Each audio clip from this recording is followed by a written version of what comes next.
लो जी light साडे नहीं हैगी ते हुण सारे चले ने छत दे उत्ते ओ जांदे पे सारे छत ते भज्जे जांदे भाजो भाजो सारे छत ते बई है कुछ नहीं मैं बनाती बस सारा कुछ रेडी मैं थानू आवाज मारूंगी आ जाओ खाना खा लो ना ना देखो भाई भज्जे फिरदे ने सारे इधर रवनीत भी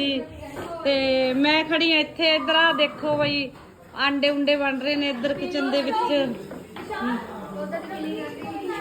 आ लगे हुए ने किचन दे विच आंडे बनाउण भाजी होरी ले विच आंडे सिੱਟੋ ਇਹਦੇ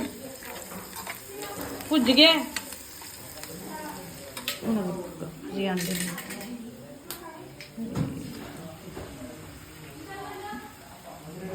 ਆ ਦੋ ਬੰਦੇ ਉੱਤੇ ਨਹੀਂ ਜਾਂਦੇ ਇਹਨਾਂ ਦੀ ਕੋਈ ਗੱਲ ਹੈ ਹੋਰ ਸਾਰੇ ਉੱਤੇ ਗਏ